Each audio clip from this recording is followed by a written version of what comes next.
the Dean of the College of Education at the University of Washington.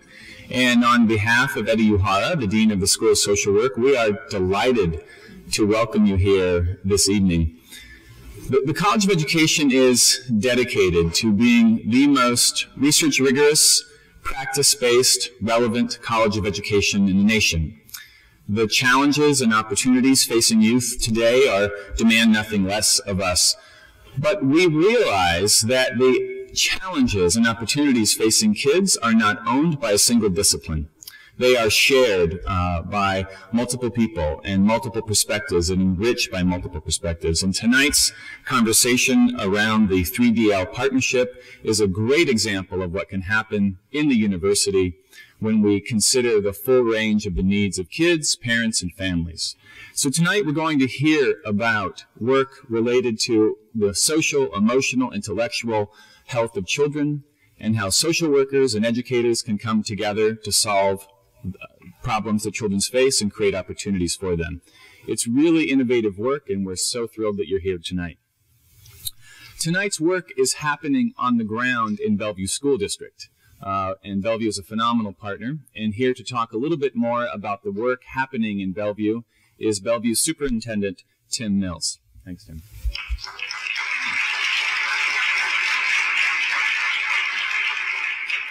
Well, good evening, and on behalf of the Bellevue School District, I want to also welcome you, and I'm very pleased to see so many members of our Bellevue staff, as well as families and friends and partners of Bellevue that are here, that have a shared interest in this very important aspect of our future work. I would like to take just a moment to talk a little bit about how we arrived at this point. This past year in the Bellevue School District, we really took an assessment of where we were in our work with our students. And we're fortunate because of the history of the Bellevue School District, we've reached a level of performance that by most standards is pretty good. But as we look at this, we've determined that it's not good enough.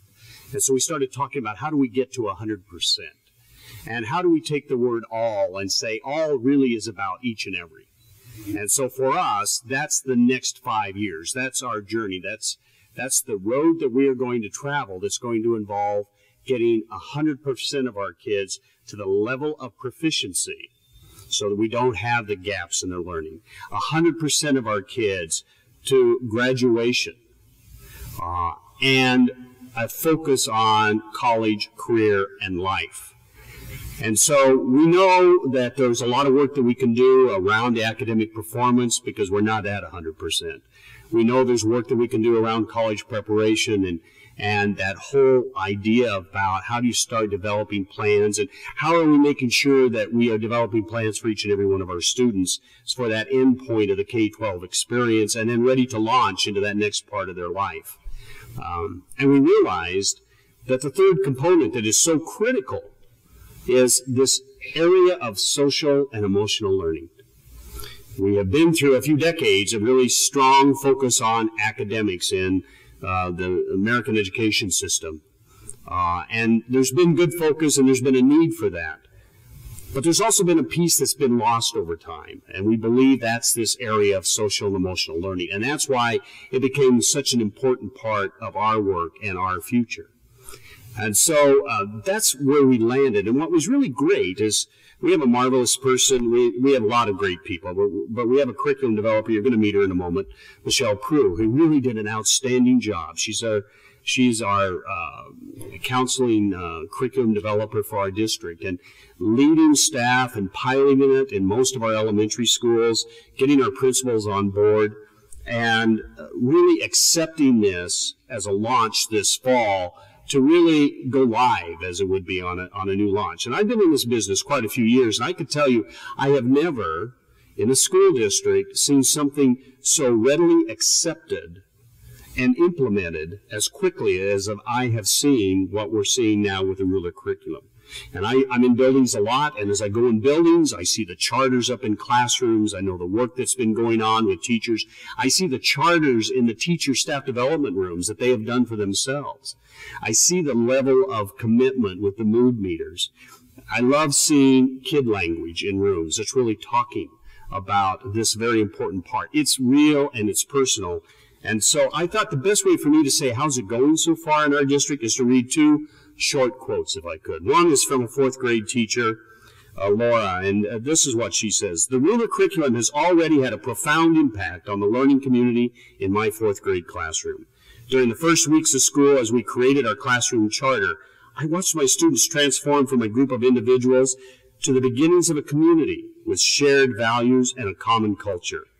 Through the process of creating a classroom charter, students shared feelings that they value in our classroom and took ownership of helping to create an environment where all students would feel respected, comfortable, safe, excited, happy, responsible, and honest as much as possible. Our mood meter is helping students easily identify, safely communicate, and take responsibility for their feelings throughout the day. I believe that Ruler is an excellent choice of curriculum for our district. I'm grateful to be a part of a community of students, families, teachers, and administrators who value the social emotional growth of our students." Another person who is here in the audience tonight, who is one of our technology curriculum leaders in our district, Stephanie Wright, made this comment. "The positive impact Ruler has had on students sharing personal connections and emotions with their classmates has happened faster than I expected. In one classroom where I introduced the mood meter to students, a student new to our school had tears in his eyes when he shared with his classmates that his +5 experience feeling was coming to the United States. Another student shared that she felt two emotions all the time, happy because at school, because when she was at school, that was happiness, but overwhelmed because of her family. So then in private, with follow-up with the teacher, it came out that she lives in a foster home and really misses her mom. We wouldn't have had that information. That door might not have been open for us. Ruler allows a place for students to open up and share their feelings with classmates, which in turn will hopefully provide empathy and a stronger connection to peers in the school. So as we think about our school district and the work that we're doing, and we believe strongly in that academic preparation, we know that's important. We believe strongly in helping students reach that concept of college, career, and life. We know that it is critical that our students leave us with a sense of what a positive and productive life is. And we believe that Ruler can help us. The other exciting piece is the partnership with the University of Washington. And with the work with our 3DL partners, we're able to establish the metrics that are going to be very important for us to really understand, is our implementation going the way that it should be going? Is it making the difference that we want it to make in the lives of our children? And are we indeed putting them on a path of success? So I'm very pleased to be here. I'm pleased to have this partnership with the University of Washington, as we have other partnerships that are very valuable to us. And I'm really thankful that all of you have an interest to come and to hear and learn more about what I believe to be really an exciting new learning for all of us as we move forward in our work for children. So with that, I would like to now introduce Leslie Herrenkohl and also Michelle Prue. Leslie, Michelle?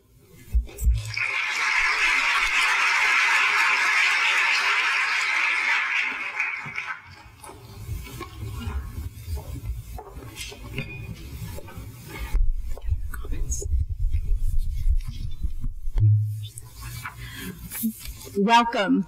I cannot tell you how excited I am to be here today and to see all of you who are also excited to talk about this topic of social emotional literacy and academic learning. And tonight promises to be a very exciting night. As many of you probably know, we had to shift rooms in order to accommodate all the people who wanted to attend. So thank you all for being here this evening. First, I want to tell you a little bit about the 3DL partnership that both Dean Stridicus and Superintendent Mills referred to. So the 3DL partnership is an interdisciplinary hub for community collaboration to improve outcomes for children and youth. And through our work, we focus on all three of what we consider to be the dimensions of learning: social, emotional, and intellectual together. And we try to raise the profile while integrating these things together. So tonight we'll hear a little bit more about the work that we're doing with Bellevue. That will be the centerpiece of our conversation this evening. And it will also provide us with an opportunity to hear more from Michelle. who can tell us how we got to this point today. But before I do that, I would like to introduce and thank all of the 3DL students who made this evening possible. I'd like to thank James Hogan. If you can wave, James, that would be great. And he's a special ed student in the graduate program in special education in the College of Education. John Benner, doctoral student in learning sciences and human development. Taryn Allen, master's student in learning sciences and human development. David Phelps, Ph.D. student in learning sciences and human development. And Nestle Bravo, undergraduate student in the School of Social Work. So thank you all for making this evening possible.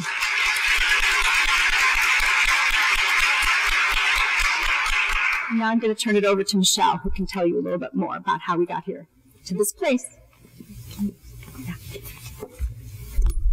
Thank you so much. It's really exciting to be here and working with the 3DL partnership. And as Leslie said, this really has been a community effort. Before we introduce our keynote speaker, I'm going to tell you a little bit about Bellevue's journey to this night. Really, our journey started in part as a result of legislation that was passed in the spring of 2011 regarding bullying prevention. Those policies and procedures required that every district provide instruction to every student at every level to prevent bullying behavior. We, like many districts, introduced curriculum that fall, and we found that we saw an increased awareness about the bullying dynamic. However, we saw only minor improvements in our students' ability to cooperate with one another, to resolve conflicts effectively, and to handle strong emotions. About the same time this was happening, in other curricular areas, we were delving into project-based learning, areas where students really had to work together to figure out how to resolve different points of view, which required a much higher level of interpersonal skills than had previously been required of our students. And so we decided to reevaluate our approach to bullying prevention, to see if we could move from a deficit model where we were going to try to eradicate or remove negative behavior to a more asset or strength-based view of addressing these skills. And we really desired to build pro-social skills in our students. In doing this, we consulted the CASTLE framework. CASTLE is an acronym for Collaborative for Academic, Social, and Emotional Learning. And CASTLE has identified 5 broad competency areas that have been shown to be important for success in college, career, and in life. And you'll see these competencies reflected behind you. The CASTLE organization had undergone a thorough review of published curriculum materials, both in social emotional learning and in bullying prevention, and had identified the most promising curricula as CASTLE Select. The Ruler approach was one of these programs, and we felt it best met the needs of the students in our district. Tonight, you'll hear from Dr. Marc Brackett, the director of the Yale Center for Emotional Intelligence, and a group of panelists who, each of them, or the majority of them, were involved in Bellevue's process. You know, we're hearing a lot about Bellevue tonight, but Bellevue, when we were making our decision, we really looked to what was happening in Seattle, and we visited South Shore Elementary School, and Keisha Scarlett showed our adoption committee a great day. And really, we were impressed by instruction that was provided by the counselor at that school during our visit. And so you'll hear from those panelists as well. Okay.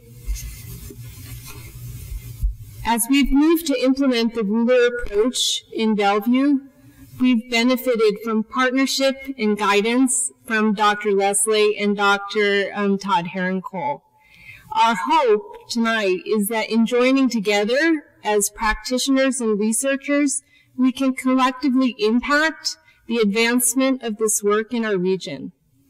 And so without further ado, I would like to introduce our keynote speaker, Dr. Marc Brackett, as I said, the director for the Yale Center of Emotional Intelligence, has published or co-authored over 100 scholarly articles. The ruler approach is in hundreds of schools across the world. In addition, Marc serves on the board of Lady Gaga's Born This Way Foundation and is a consultant to Facebook in order to prevent cyberbullying. Dr. Marc Brackett.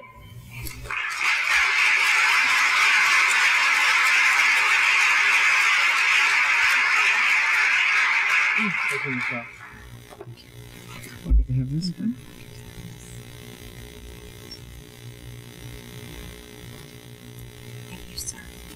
Thank you.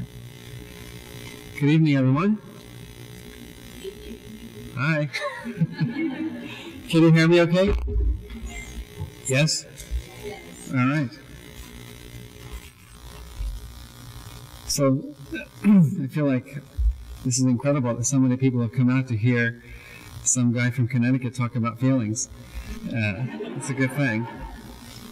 It's interesting, you hear these, all these introductions, and on my way out here, I was at the airport in Newark, New Jersey, of all places, and I was sitting working on this particular presentation, and I've been running around a lot these days, and just kind of tired, and like looking at that beautiful sound over here and thinking like it'd be nice to be on a boat over there.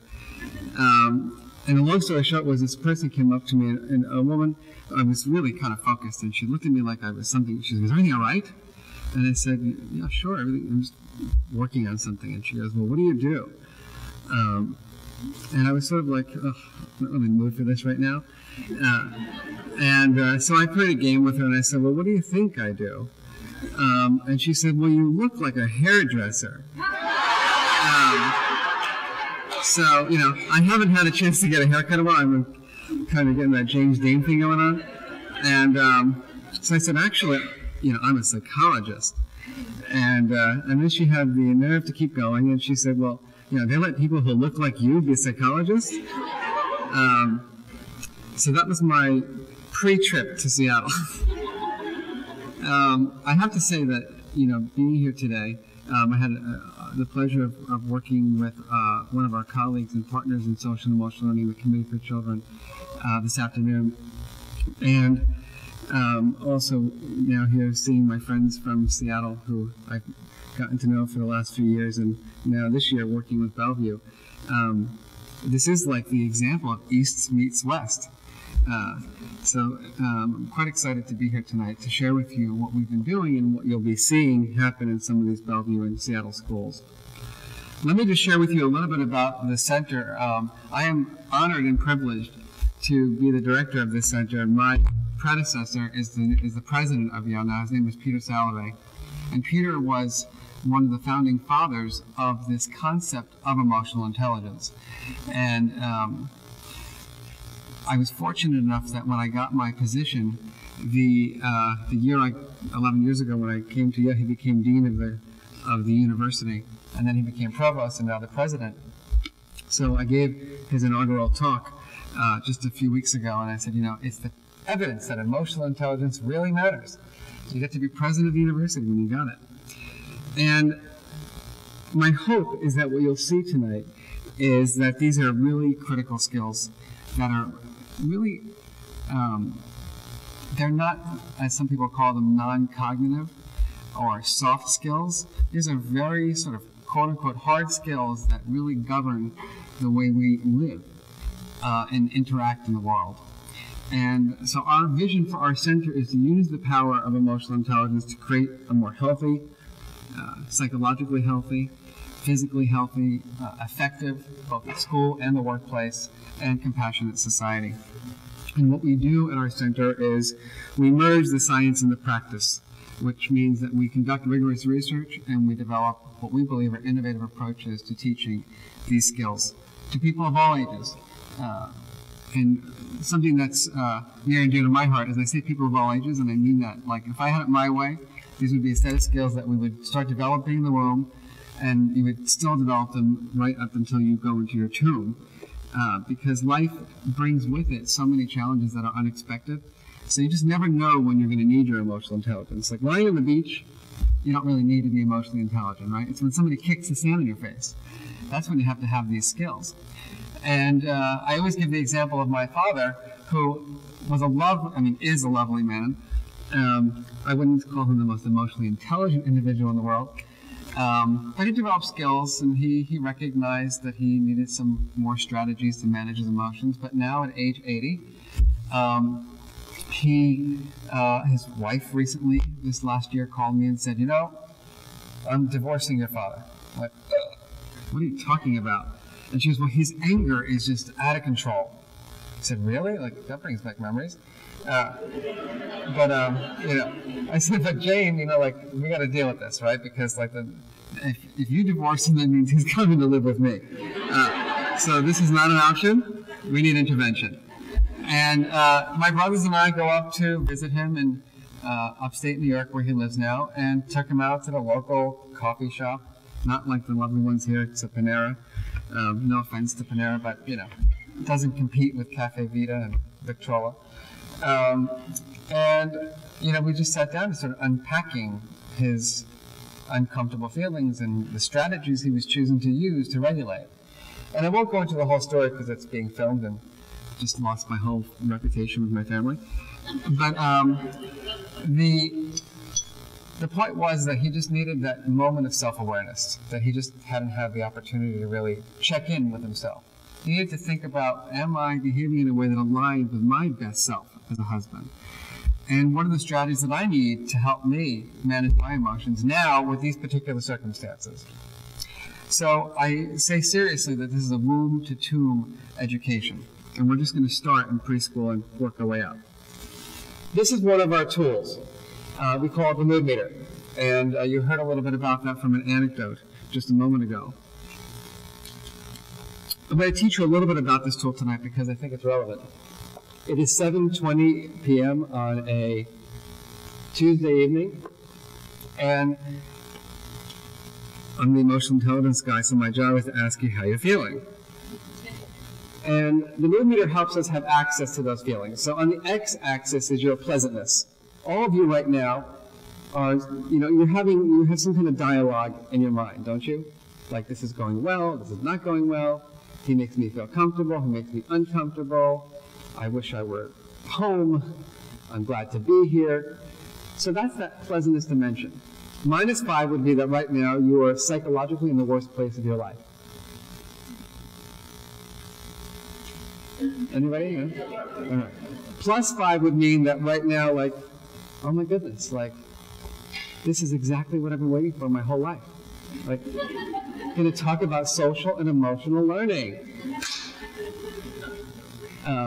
Looks like we're somewhere in between those two dimensions. You could be smack in the middle, which is not realistic for most of us, but we're never without any emotion. So give yourself a number now. +5, -5, where are you?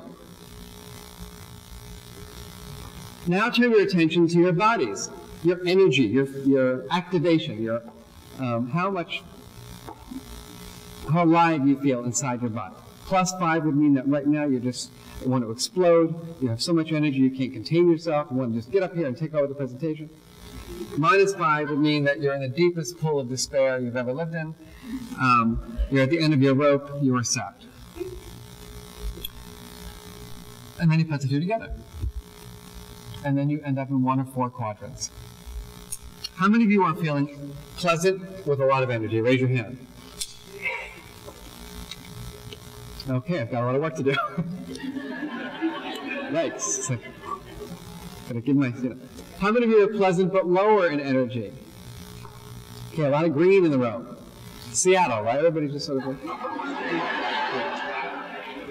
we're fine.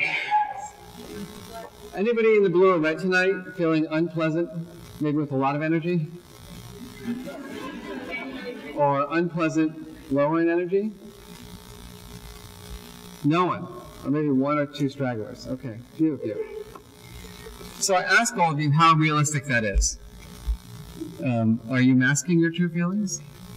I can't imagine that everybody in this room is pleasant. I mean, it'd be wonderful if that were the case, but it's doubtful. Thinking back across your day today, how many of you had some red in your life today? Unpleasant with a lot of energy. People in the back. Reminds me of my students. Or how many of you had a little blue in your life today? How many of you witnessed red today? Oh, that's interesting. Nobody feels it, but everybody sees it. We'll get into that a little bit later.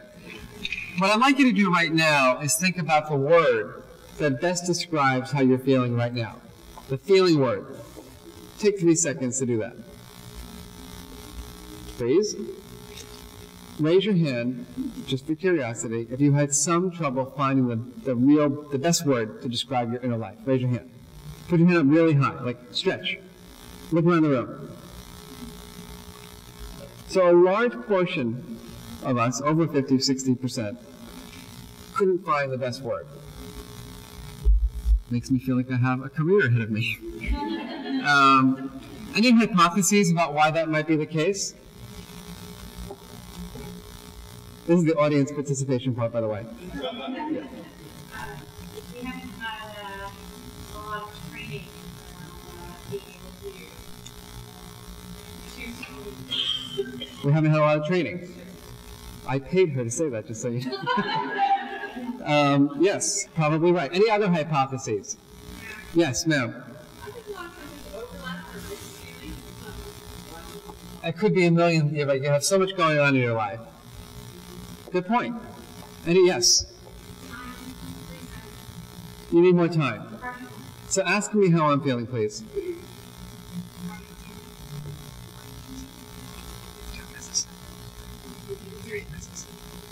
Fine. I mean, we don't give each other that much time, right? Any other thoughts about why it might be challenging? One more? Right, I don't want to share. Ask me how I'm feeling.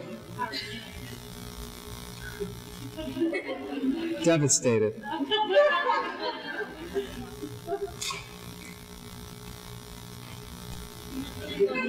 Right, it's all of a sudden like, ooh, what do I do with that information?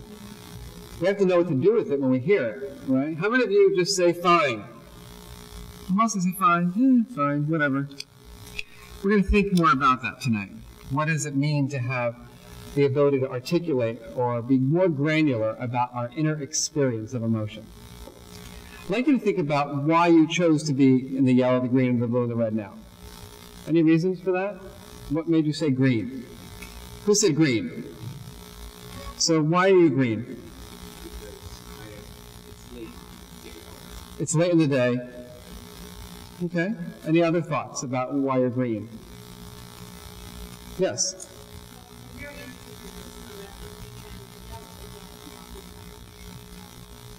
Okay. You're kind of like, excited but tired, excited but tired. So that together brings you to green. If I were to walk around with my mood meter app and plot you where you plotted yourself, how many of you believe that they would correspond? Or how many of you believe there would be some kind of discrepancy? How many of you believe there would be a discrepancy? Raise your hand. So these are all the good liars in the room, right? Part of what we're going to discuss tonight, I'm going to tell you about all the things we're going to discuss, and it's going to be time for me to end, is the relationship between our inner experience and our outward expression. How many of you believe that you mask your feelings once in a while? Raise your hand. How many of you believe that people who you mask your real emotions to see through the mask? Okay, so the question is, why do we do it? Why do we pretend to not show something when everybody reads through it anyway? The final thing I'm going to ask you to think about right now is your regulation strategy. For me, it's important. This is late. For me, I'm 3 hours ahead of you. So, give me some, credit here. I need some major strategies to stay awake. This is my, herbal tea time and nap time. Go to bed. what is your strategy? So knowing that you're tired, knowing that you are here, so you're stuck here for the next 45 minutes, hour or so. What is your emotion regulation strategy to stay open to this information and perhaps get the most you can out of my presentation? Take a minute and just think about that.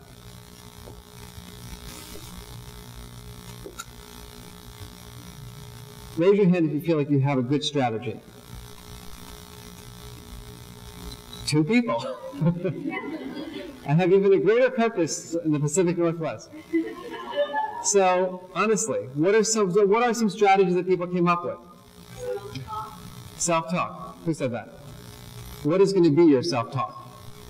Well, it's a very interesting topic. I'm tired, but I'm still taking more information. Let's go along with it. There's something interesting here. People are laughing, it's very pleasant. And the speaker is very interesting. Keep going. So you're using that self-talk. You're saying this is interesting, I want to learn more. You have very specific dialogue that you can be saying to yourself. How many have you ever said to your own child something like this? I need you to pay attention. Anyone ever said that? Raise your hand. Yeah. I actually was on a train ride recently from the Upper West Side of New York City downtown, and there was a mother with her child who was not having a good experience, trying to get her child to pay attention. And it looked like something like this. Son, I need you to pay attention. The kid was like, right. Then she went like this. If I have to tell you one more time, son, pay attention. Then it looked like something like this. Son, look at me. Look at me. Eye contact. Pay attention. And it was like this, we stopped at 96th Street and 79th Street and 86th Street. And I was ready to just bang my head against the train wall. And I started thinking so what does it mean to tell someone to pay attention? Doesn't mean very much of anything, does it? What are the skills and underlying strategies that you need to pay attention? My only thought, and this is a true thing, I was like, what can I do to help this family out? And so I was going to write a note to the kid run away now. All I can think about is every day, look at me, look at me. It's like a nightmare. So, what I've done briefly right now is taking you through what we call ruler. I've asked you to identify your emotional states. Where are you on the mood meter? I've asked you to think about what might have caused you to have that emotional experience. Then I asked you to think about the word. How are you expressing that feeling state? And then finally, what is your strategy? It should say, get out of the talk. And, my hope is that you'll lie somewhere between that yellow and green tonight, that you'll be inspired by some of the things I have to say, motivated to make a difference. So what is this thing called emotional intelligence?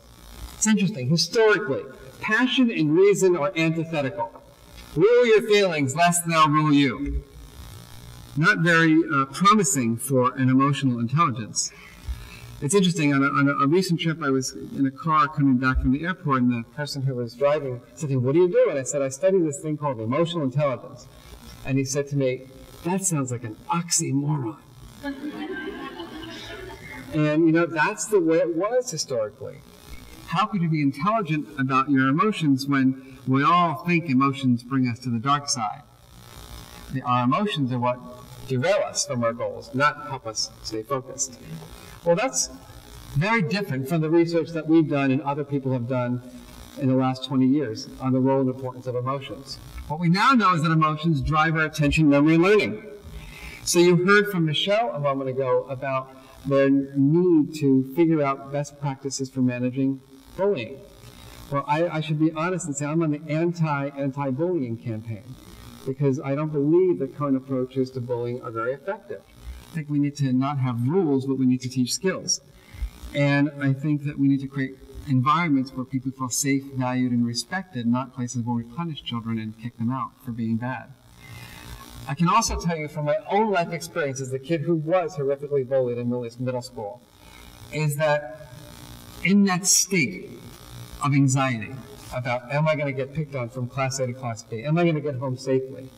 That I was not capable of being a good student. And there's data to support that. I recently looked at my middle school report cards, and I was a C student. I wasn't able to focus. And if you looked at my grades in middle school, you wouldn't predict that I have a career that I have now. But luckily, there were things that happened in my development, like meeting the right people, having an uncle who was invested in my emotional growth, who was my mentor, that helped me get out of that. But what I'm here to say is that our emotion system can help us or it can hinder us. If we have the right strategies, it can help us. If we don't, it's going to bring us down a path that's going to be very difficult. Has anyone here made a bad decision? Well, this is like, everybody's so perfect out here. I'm going to come put a video camera in your household tonight. So we know that emotions drive much of our judgment and decision making. I've actually done research on educators' emotional states and how it impacts their grading procedures. So for those of you who think grades are objective, I've shown in one study that I can manipulate teachers' emotions and make their grades shift like that, 1 to 2 full grades. For me, the most interesting piece was that when I asked these educators at the end of the project, do you believe your feelings sort of guided you or informed you or persuaded you to grade this way or that way? Absolutely not. 87% said there's no way that my emotions would affect my grading. Then I said, well, look at these bar graphs. Who are those participants? So what's interesting about that, from a psychologist's perspective, is that our feelings and emotions tend to influence our judgment and decision making, but we're not conscious of it. We don't believe it. We don't want to know it. It doesn't confirm the way we want to see ourselves. Relationship quality. How many of you like to be around the angry, disgruntled colleague? How many of you like to be around the bitter person in your workplace and say, like, that's who I want to go for coffee with? Most of us stay away from people who display a lot of negative affect. And finally, how can we be psychologically healthy if we don't have emotion skills? So, back in 1990, emotional intelligence was defined as the ability to monitor one's own and others' feelings, to discriminate among them, and to use this information to guide one's thinking and action. That was a general definition.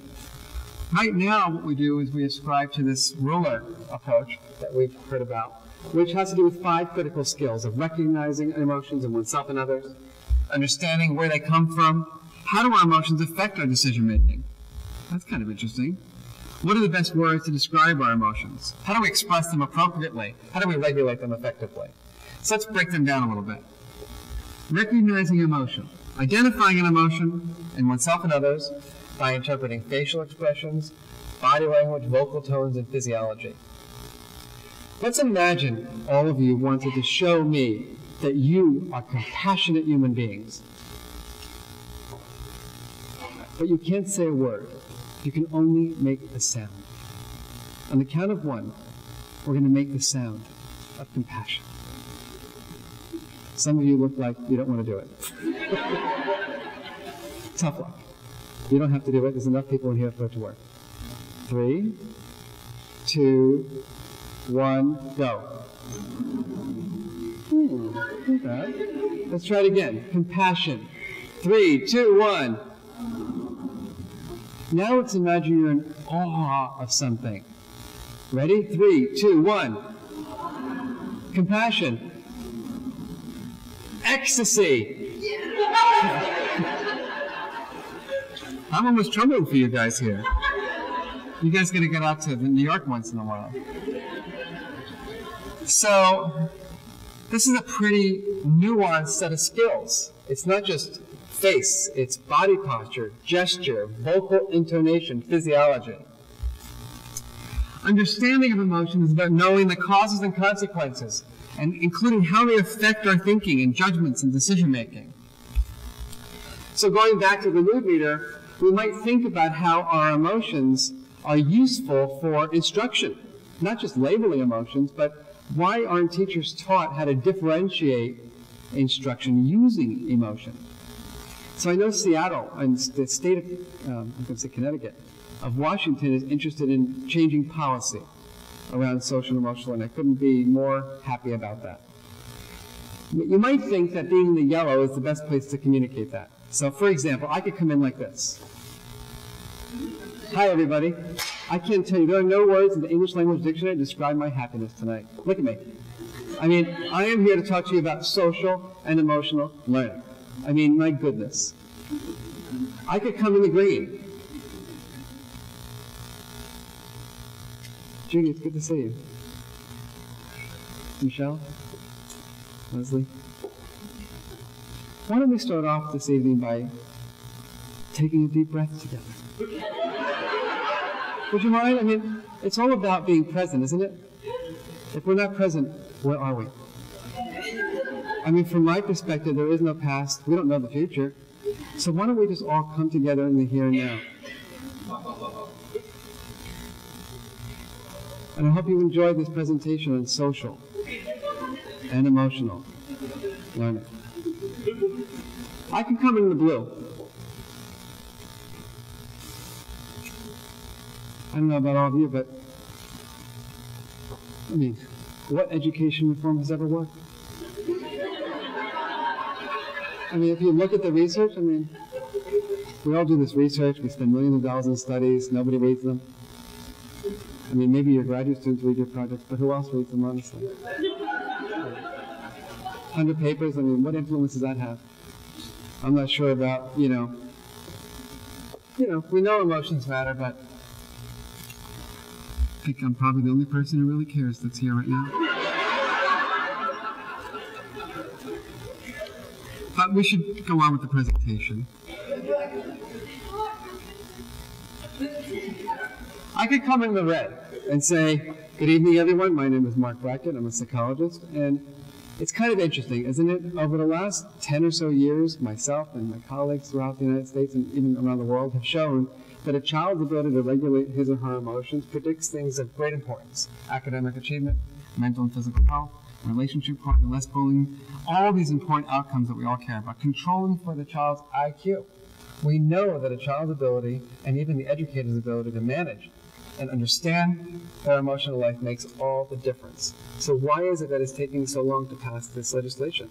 It doesn't make any sense, does it? We know the data are there, so what is happening? Which project is best for my pitch to the legislators? Yellow? Green? Blue? Red? Yeah. I don't go in and say, you asshole. I don't use my emotions to be maladaptive. I channel my passion in a way to help get you to understand. Say, oh, wait, maybe I need to do something here. Because emotions are signals that something is going wrong or right. And they give us information about how to behave. That happens in the classroom too. Boredom is a signal. Things are not going well. Interest is an emotion. Things are going well. I'm going to be on the edge of my seat, listening. How much training do we get on the role of emotions in generating student interest? Not sure. Labeling emotions, having and using a sophisticated vocabulary. Right now, all of you, you have 10 seconds with a partner to tell me the difference between jealousy and envy. Go.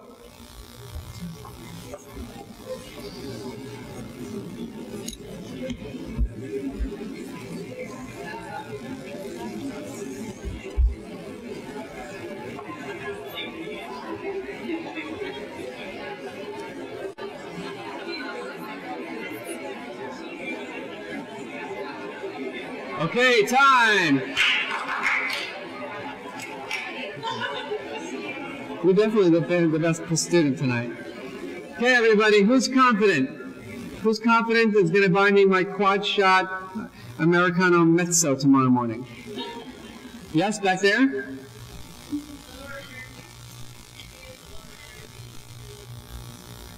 Okay, envy is lower energy. Thank you. Other thoughts? Yes. Okay, so jealousy can be pleasant, but envy is not. Yes?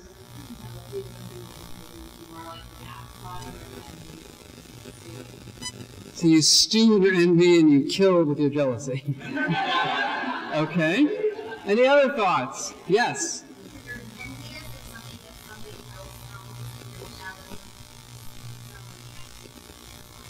Oh, interesting. Now we're getting to more like dynamic stuff here. Rachel, how are you tonight? Good. Can I induce some embarrassment? Come on up. Rachel is a wonderful trainer of ruler, and what you don't know is that we're now dating. And we're walking down Broadway and Capitol Hill, going for our stroll, and freeze. And she sees Todd. But you give Todd a look like you've never given another man before. Okay. Like that one, Leslie? So now we have to ask Leslie how she feels and me how I feel. So how do I feel in that moment? Why do you all know it's jealousy and not envy? There's something at stake.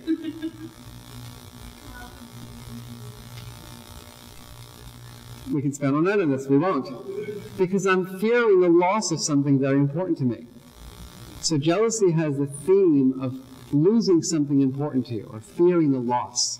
I think, wow, he's got something that I don't have, and she's more interested in him than me. I'm going to lose this object of love. I might be envious of Todd's watch or his tie, because maybe I can't afford to buy that tie, or maybe the kind of house he has. Thank you. So envy is about objects and things. Jealousy is about relationships. Now, again, some people may say, oh, well, you know, this is the Ivy Tower psychobabble. Why? Who cares about the language? But in all honesty, why would it matter? Why would we want a child to distinguish between his or her jealousy and envy? Do you think the strategies that we would use to help a child understand what to do about that feeling would vary as a function of that emotion? Certainly would. Jealousy is going to be more difficult to manage because it's relationship driven. You notice that teacher giving that one a little bit more attention. Ooh, that's harder to manage, isn't it, than being envious of that house in Magnolia. But for me, it's painful to see those houses. Expressing emotion, knowing how and when to use emotions, or express them with different people in multiple contexts. Does anyone here know anyone who is socially inappropriate? I'm just curious. Someone who expresses emotions like in a weird way. So this is about the context. It's about knowing how and when to express emotions. You know, like my humor sometimes doesn't work. You know, I remember our approach is called Ruler, and I gave this talk to a Catholic school of education in Fordham University. It's this big town, and I said, and we have a new ruler! And it didn't go over so well. What are you going to do? You don't need to. I remember my assistant said to Mark, now, how many of you work with people from a different culture? Or teach kids of different cultures? So emotions vary in terms of the display, don't they? By culture. My other career has been a teacher of the martial arts for 20 years. Now I don't look like it. But my travels to Korea have taught me so much about the role of emotion in culture. That the eye contact is different. You know, everybody bows to me in Korea. You know, none of you are going to bow to me tonight. It's like depressing. The rules about how much you share about emotion vary as a function of culture. How much are we really teaching children and adults about that? Finally, the regulation of emotion. What are the strategies that we use to manage our emotions effectively? And we, in our center, talk about emotion regulation from a broad perspective. We have an acronym that we've developed. We call it PRIME. And we assert that you have to learn how to prevent unwanted emotions. How many of you have anticipated being irritable? Anybody have that? Like, you know you're going to be irritated in that meeting. Or you know you're going to go visit a relative's house and it's like, oh, I can't bear the thought of going there. But you sort of forget about it and you get there and you're irritated. Well, what about children anticipating their anxiety about taking a test on Thursday when it's Monday? Are we giving children the strategies they need to manage that emotion in advance? Or are we waiting until they sit down and say, take a deep breath, let's calm down, I don't believe that's the way to go. I think that emotions give us information. That, wow, I feel uncertain about my performance on that test, because that's what anxiety is about. Well, I should know that way in advance so that I can give that child strategies to help him or her regulate way in advance. We need to reduce emotions that we don't want to have in the moment when you're triggered by someone. We need to know how to create different emotions in the environment. When the energy's low, what do you do to pick people up? Anyone here have ever had a good day? Yes? Have you ever had a good day, like you feel really pleasant, like, I've got the world on a string? And then all of a sudden someone says, like, oh, it's nice that you're having such a great day. Like those, I call them the dream stealers. My brother is that dream stealer for me. Right? I like to work in coffee shop. That's why I love being in Seattle. And so my brother will call me and say, hey, you know, what do you do? I'm working. But I hear, like, wait, isn't that like a cappuccino machine? Yeah, I'm working. But where are you working? Well, I'm working in a coffee shop. But, like, you're supposed to be teaching or running your center, right? I said I am. We're just sitting in the coffee shop writing. So the university pays you to sit in coffee shops. So actually, it's a pretty good deal. But what I realized, you know, I'm in flow, right? I'm in that state of, like, I'm writing, I'm getting all these great ideas out, at least for me. And all of a sudden, boom, I don't feel so great anymore. So how do I bring myself back up to that place of positivity? Many kids may be in your schools feeling very safe and comfortable, and they may have challenging home lives. Are we helping them develop the strategies they need to maintain that positivity that they need? And certainly we need to enhance emotions. We've tried to measure this over the years to come, and we've learned that you can ask the person directly. I'm going to ask all of you right now. 1, you are an emotionally bankrupt individual. 5, you're an emotional genius. If you're emotionally bankrupt, please raise your hand. Nobody's there. If you're a 2, you're like, I'm not really good at this kind of stuff. No one's there. 3, I'm sort of okay. 5 people. 4, I'm pretty good. 5. So everybody's at 4. So statistically speaking, you know, this isn't a research talk, but it's not really statistically possible for everyone to be above average.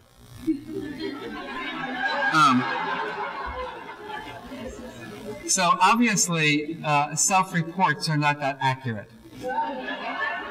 Actually, do me a favor and look at the person next to you, like really carefully. Do you know that person pretty well?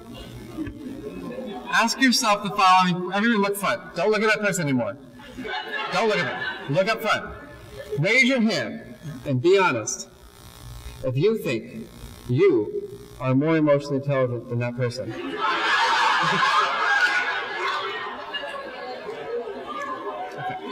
So now nobody raises their hand. So all these self-report questions are not valid. At Yale, when I ask undergraduates on pieces of paper secretly how much more emotionally intelligent are you than your neighbor, 80% say they're more emotionally intelligent. Again, 80% can't be more emotionally intelligent than the other 80%. You can ask people, and what we've learned in our work is that, you know, not that accurate. It's like your reputation. I like you, I don't like you. It's not really about your emotional intelligence. Or you can ask the person to solve problems. And that's the way we think it has to be measured. But you have to go in there and ask people to problem solve.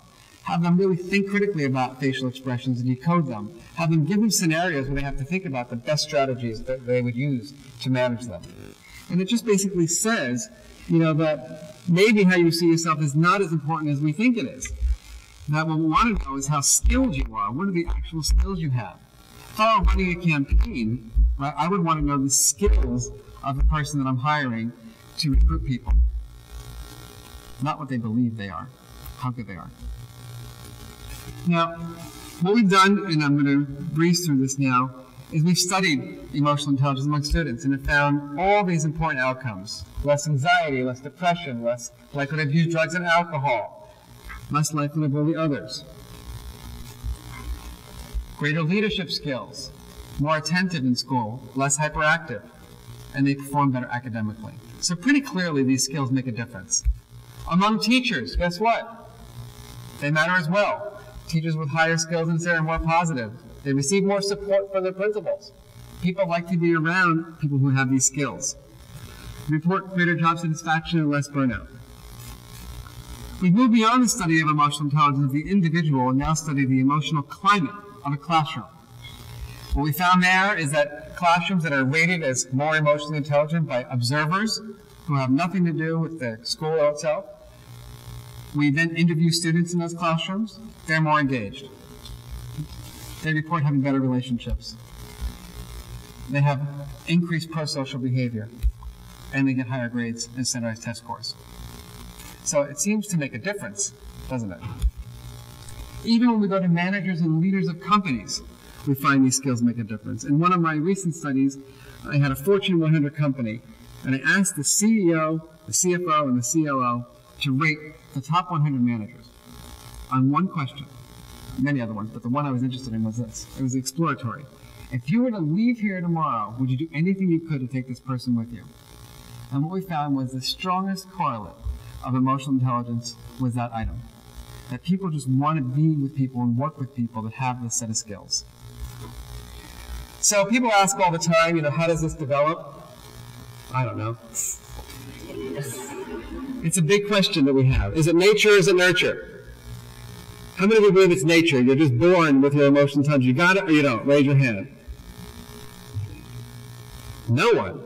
That's good. This is an educated group. What we're born with, is the proclivity, right? We're born with parts of our brain that are useful to help us read emotions. For example, as you know, children who are on the autism spectrum have challenge processing facial expressions. So there are brain areas associated with emotional intelligence. We also have a temperament. Anybody neurotic in the room? It's amazing. People are significantly different out here. It's like mind-blowing. Nobody worries here? That's amazing. Honestly, this is like publishable. I was born worrying. I worry about why I worry. I worry about why I worry about why I worry. It's like, you don't have to worry about it anymore. I'm like, everything's fine. But I've developed skills. So before a presentation that I might be worrying about, I actually can check in and say, are you really worried? No, you're going to do just fine. Nurture. How many of you believe that you were raised by someone who had high emotional intelligence?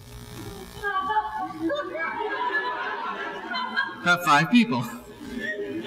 So it's nature, nurture, I don't know. We've all learned about emotional intelligence, haven't we, from the people who we grew up with. They taught us, they modeled these skills. Maybe some of you grew up in a family where you had someone who walked over and said, hey, honey, my goodness, before you go to school today, I want to check in on the mood meter. Come on. Let's just look together. And look, where are you this morning, honey? Are you in the yellow, the green, the blue? Oh my goodness, you're in the blue? What word best is it disappointment, devastation, hopeless, despair? Or are you just feeling a little down? I'm down. Oh, okay. Well, let's think about that strategy we're going to use on the way to school today. In the car, we're going to think about the strategy. How many of you grew up with that? Or did you go up and say, get up? So I don't think our families have gotten a lot of training in emotional intelligence either. So I'm going to end my presentation in about 2 hours by just showing you a little bit about what we do in schools. In all honesty, now that you've heard a little bit about emotional intelligence, how much formal training do you think you have received on these 5 skills? How many of you believe you've had a solid emotion education? 1 or 2 people. So, very simple quote, but yet has taken millennia to come to fruition. You heard from the superintendent of Bellevue schools about the anecdote with the charter. That what we want to do is move away from rules to a place where we create a healthy emotional climate. So instead of saying the don'ts, why not think about how do you want to feel as a teacher working in this school? When you walk in that door each day, how do you want to feel? When you walk out, what is the emotion that you want to have in your mind as you leave school today? What do we need to do to have those feelings? Knowing that conflict is inevitable, what can we do in advance to prevent it, and when it happens, to manage it effectively? Then we teach the mood meter to build that self-awareness and all those strategies for managing emotions. But we all have triggers, don't we? How many of you have a trigger? Like, you don't remember that, like, someone who says something to you, you're sort of like, ew. Or like, you really get like, you know what I mean? Like someone you work with, when you look at them, you're like, you're sort of like, you have to go the other way because you just can't, you don't want to, you have to control that facial expression. So there are 6 steps to the meta moment process. This is for self-regulation, and I can promise you that if you learn the 6 steps now, you can avoid the 12 steps later. It's something happens. You learn about your triggers. You pick up on that, how it's affecting your thoughts and your body. Of course, we have to stop and breathe in and breathe out. But from that perspective, that's not enough. Has anyone here ever taken a breath and done something like this? I'm going to kill you. It actually gives you the time to think about your manipulation strategy. So just because you breathe in and out, it may calm you, but it doesn't necessarily shift the way you think. That has to be intentional. So we've invoked something we call your best self. How do you bring that best self in so that you can be that ideal researcher, that ideal mom, that ideal father, that ideal friend? And when you invoke that image of your best self, what we find is that you choose more healthy strategies. And then, of course, we have to teach problem-solving skills, because just because you get through the moment doesn't mean you solve the problem, and that's our blueprint. And I'll wrap up by saying that in our work, we train, as I would say, everybody with a face. And that's really important to us, because what we've learned over the years is that unless the adults who are involved in the education of children develop the skills that we're asking them to teach, we're not going to get the same impact. So what I can say in my ending is the following. I'm a scientist and a practitioner, meaning I do a lot of research and I run around the world thinking about, how do we make the world a more emotionally intelligent place? What I can say is that current solutions or techniques for dealing with bullying don't work. The research supports that. It's not effective. It may raise awareness, but it doesn't change behavior. What I can say is that the anxiety that kids face today in school around bullying and around their own academic performance is getting higher and higher. Did a recent project with high schoolers, had them list the 20 emotions they experience in a day. 18 out of the 20 were unpleasant. That doesn't seem like a place that I want to learn in. So I can't make audacious claims about emotional intelligence or social and emotional learning. The research is pretty strong to support it. We've shown impacts on anxiety, academic achievement. The broader field has shown the same, even impacts on student achievement and reductions in aggression and bullying. So I ask all of you to take a moment and reflect. Close your eyes without falling asleep. Take a nice long inhale. Think about your home life. How much better off would you be personally in a year from now if you were developing your emotional intelligence? What would be better about your life, about your relationships, about the way you manage your own emotions with your own children and significant others, about your outlook on life? Think about our nation's schools. How much better off would our children be if they were developing those critical skills of self-awareness, self-management, relationship quality, decision-making, those things that are on the other side of the report card?